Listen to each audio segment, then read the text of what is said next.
Would you be happy to share what is the best piece of advice you've ever had? Yes, yeah, I would. So there are two pieces of advice actually. So I'm going to share two with you, That's if fine. that's okay. Yeah, of course. The first came from my dad, and he gave me a story one time, which is that you go into a hotel, you're on a week's holiday in that hotel, you're presented with a wine list on the first day of your holiday. And like most people presented with a wine list, it looks like it's written in a completely foreign language. And his advice was that you start at the bottom, the cheapest bottle of wine on there, and you just work up until you find something you know. And you try that. And if you don't like it, you try something new the next. But you certainly never stop. You certainly never start with the most expensive bottle of wine. And the reason why that's a great piece of advice is because the moral behind it is not about choosing wine, obviously. The moral behind it is a fool and his money are very quickly parted, or you can walk into a restaurant and flash your gold Amex card, and you're only ever going to end up looking like a fool. Just be yourself. Do something that you know, that you like, and that you understand, and don't be persuaded by the love of money and the love to flash money around. There's nothing smart in being flashy and buying the most expensive bottle of wine on the wine list. So that was one piece of advice. And then the second one, which is one I still pass on to all of the people that I work with, which is how to be a managing director or a CEO of a business. Because a lot of people that I talk to, and a lot of people that I come across are running around so busy that they have very, very limited time to ever look at the bigger picture. And the piece of advice that I have and that I would give is, as a managing director, do one thing every day that makes a difference. And that one thing can be one phone call, it can be send one email, it can be read one article, just one thing that makes a difference. And that one thing, my favorite one of those one things, is sitting with your feet up, staring out the window for an afternoon. And again, that doesn't mean sitting with your feet up, staring out the window. That means taking time to actually think about what the business is doing or where the business is going, and use that time to have a great thought, have a breakthrough thought about where a business is going to go. So there's two pieces of advice. No, I love it. And I also love when I don't know where a story is going to go. So you're talking about the wine list, and but that's the fun of it. I think it's great. Out of interest, where do you do your best thinking? So for me, I don't want to take the pressure off. It's that when the reason people meditate, for me, the reason people meditate is when you concentrate so hard on one thing that it allows your subconscious brain to switch off, and that's when it does its thing. So for me, it's driving or doing sport, where you're in the moment doing something, so your functional cognitive brain is busy, and that's when I do my best meshing together to come up with ideas. And that I thought I'd buy you some time in case you just didn't know.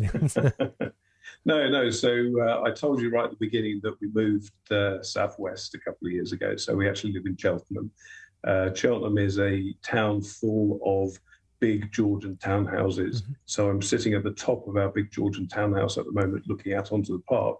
And that's when I do my best thinking, is literally staring out the window at the park in front of me. And we have a very fortunate that the house faces a direct east-west access. So the window that I'm looking out of at the moment faces directly west, so I can see the sun going down, and I can see the autumn colours in the trees, and I really need to just switch everything else off and stare out the window, and that's where I do my best thinking. No, honestly, I think it's great advice, because I think often, like, I could be guilty of this, where I'm so busy doing different things. When you're like, Steve, where's this? But you're spinning so many plates that often you do need time. And my wife says to me all the time, look, take some, because I'm famous for working through the weekends, but it's almost, I completely agree. You need to pace yourself and actually have the thinking time. That it's always, with the best of intentions, people are super busy. But actually, I think, from someone as experienced as you are, I think that's a really kind of good one. If you were to give advice to your younger self, and you could pick the rugby player at school, you could pick the law student that didn't really want to be there, you could pick, starting off in finance, whatever you wish, what would it be? I knew you were going to ask that question, so I have prepared an answer to that one. And the answer is the advice I would give is do something you enjoy, do something that you are passionate about, not something that you're told to do, or your parents guide you towards. Is do something that you think you can do differently and be good at because you are passionate about it. And I think it feels sometimes somewhat luxurious having, as I also said, a 59-year-old gone through a very interesting property cycle. It's interesting sitting in a large house that I still think that we can persuade our children to do what they're passionate about and what they're interested in, because I still believe that despite the fact that we've been through this tremendous period of economic growth, every single generation is going to do things differently, more passionately, and make their own successes their own way. So what I was trying to say there is that I don't worry about the fact that all of our kids find it difficult to get onto the housing ladder. All of our kids are going to find it difficult to finance their way in life. I genuinely believe that every single generation is going to be different and better than the previous generation. And better doesn't necessarily mean having more things, having more money, having a bigger house. It might just mean doing something completely differently. But if you don't have the passion when you start out on that, then you're going to be stuck.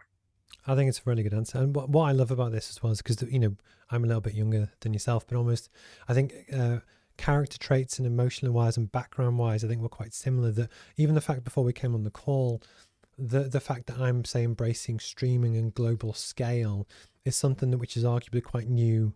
I'm a late, no, I'm not a millennial, Gen Z, I've lose Gen X, whatever. I was born in the 80s.